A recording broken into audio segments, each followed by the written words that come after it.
finish the news at 6. First, the highlights. Lagos State Government tasked public affairs officers on proactiveness, seeking opportunities to add significant value. Nigeria receives 1 million Gavi-funded vaccine doses to combat meningitis. On the foreign scene, United States President Donald Trump unveils first $5 million gold card visa. In sport, wife of the president, Oluremi Tinubu, flags off 2025 African Women's Volleyball Club Championship in Abuja. Now the details. I am Taiwo Barua.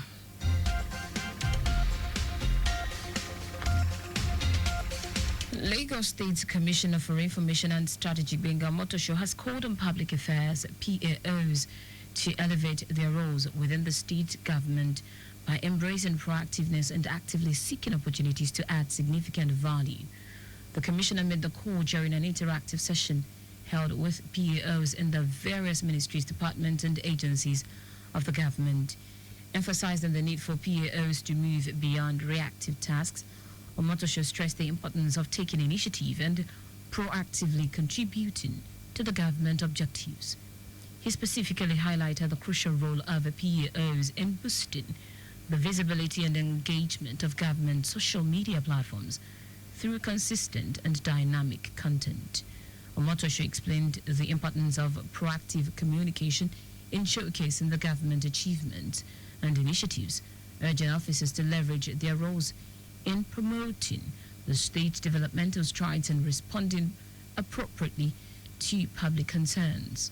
Earlier, the Permanent Secretary Olumide Shogule underscored the significance of the gathering as a platform to address the challenges faced by PAOs in their daily operations and also encouraged the officers to hone their interpersonal skills to enhance their effectiveness in serving their principals and the wider governmental system. The Lagos State Domestic and Sexual Violence Agency, the SVA, has taken its advocacy campaign against scourge of SGBV in Lekki area of the state. The two-day training had over 30 volunteers from across the Elevation Church branches in attendance. Officials of the agency trained the participant with the laws and the policies governing SGBV, support services that exist in the state, and also the state of mind of the survivors.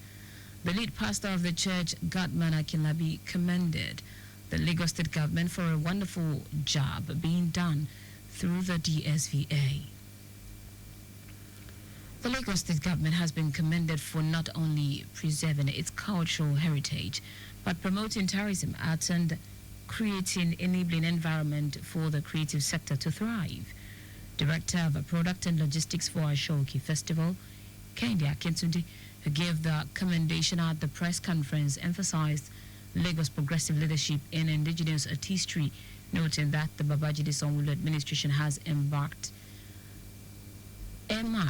a dedicated space for an Ashoki weaving hub, a move set to further institutionalize the craft within the state's creative ecosystem.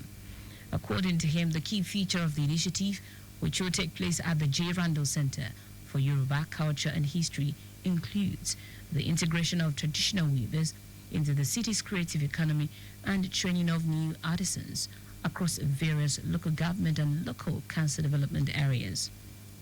Akintunde noted that the effort is aimed at preserving the craft while boosting employment and skills development in line with the Themes Plus agenda of the Lagos State government.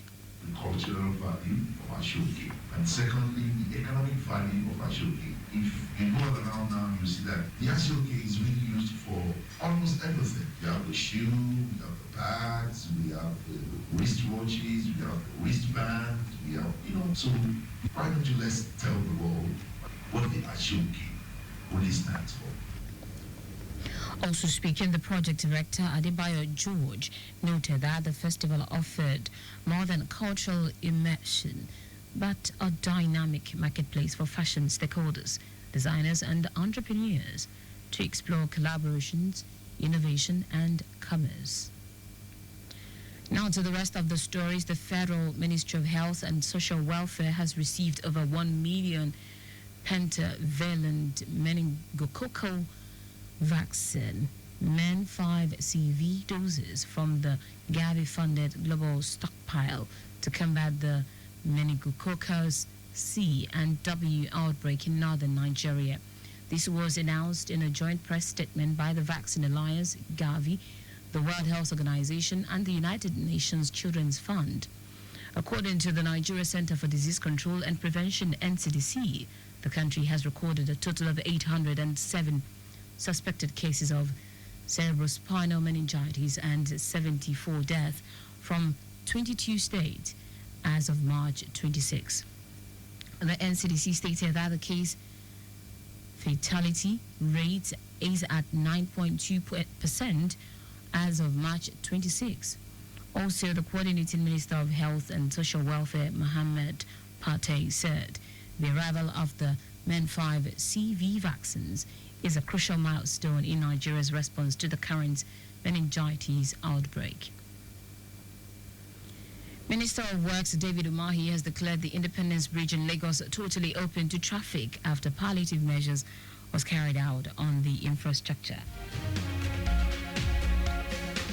Umahi, who drove through to attest to the integrity of the bridge, said more permanent works would be done after 3 weeks. The Federal Ministry of Works had on Tuesday, 1st of April, closed the bridge, marina bound, to facilitate essential maintenance and rehabilitation works, but the minister ordered immediate reopening following massive traffic logjam experienced by Lagosians and outcry. By the glory of God and special appreciation to His Excellency the President, who directed immediate and swift action to restore this integrity of this bridge and allow commuters to go through the bridge seamlessly and to remove the bottlenecks in Lagos, while apologizing again and again to Lagosians and Nigerians and of course to Mr. President, and taking responsibility. It is my pleasure to remove the bottlenecks and to declare the Independence Bridge open for traffic and for the good of Nigerians. Umahi emphasized that the ministry would set a standard procedure for road and bridge closure for all controllers to adhere to going forward. The minister had repeatedly said punitive measures would be taken for the traffic congestion in Lagos to serve as a deterrent to federal controllers in the country. In foreign news now, United States President Donald Trump has unveiled the first gold card or residency permit sold for $5 million each aboard Air Force One, holding a prototype that bore his face and an inscription, the Trump card. The Republican president told reporters that the special visa would probably be available in less than 2 weeks. Trump previously said that sales of the new visa, a high-priced version of the traditional green card, would bring in job creators and could be used to reduce the U.S. national deficit. The billionaire former real estate tycoon who has made the deportation of millions of undocumented migrants a priority for his second term said the new card would be a route to highly prized U.S. citizenship. In sport now, the 2025 African Women's Volleyball Club Championship has officially spiked into action in Abuja as wife of the president, Oluremi Tinubu, declared the tournament open with an inspiring message to Africa's finest female volleyball talent. In her opening remarks, Mrs. Tinubu emphasized the significance of the event in showcasing the power and promise of African women in sport, saying the athletes are more than competitors, since they symbolize the resilience, strength, and brilliance of African womanhood. The wife of the president, who also serves as grand patron of the tournament, encouraged the athletes to embrace their roles as role models and ambassadors of sport. She noted that they are not just playing to win, but also inspiring millions of young girls watching across Africa. In the opening match, the Nigeria Customs team faced off against familiar rivals, Mali of Cameroon, setting the tone for what promises to be a fiercely contested tournament. As the competition unfolds over the next 2 weeks, the stakes are high, not only for continental bragging rights, but also for qualification sport at the World Championship.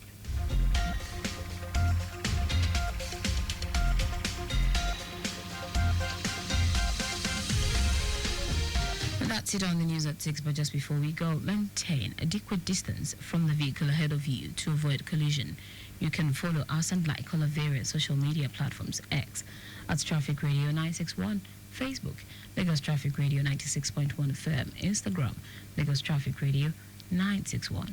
Subscribe and watch our news and programs live on YouTube at Traffic Radio 961. You can also visit our website www.trafficradio961.ng.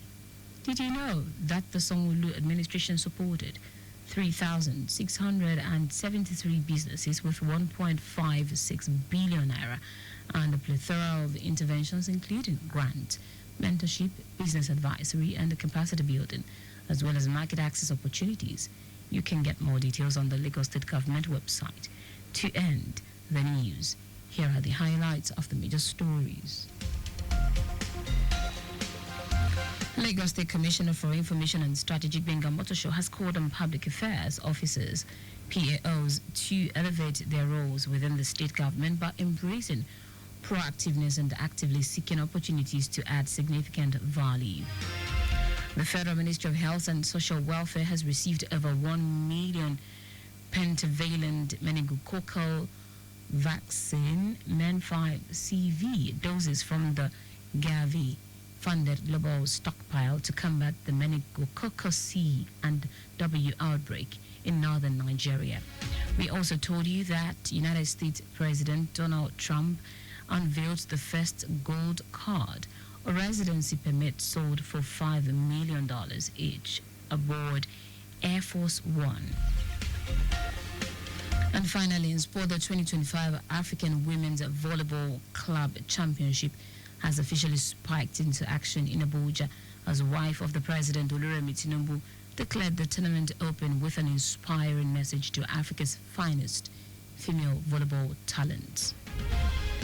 For contacts with the newsroom, send a message to info@trafficradio961.ng.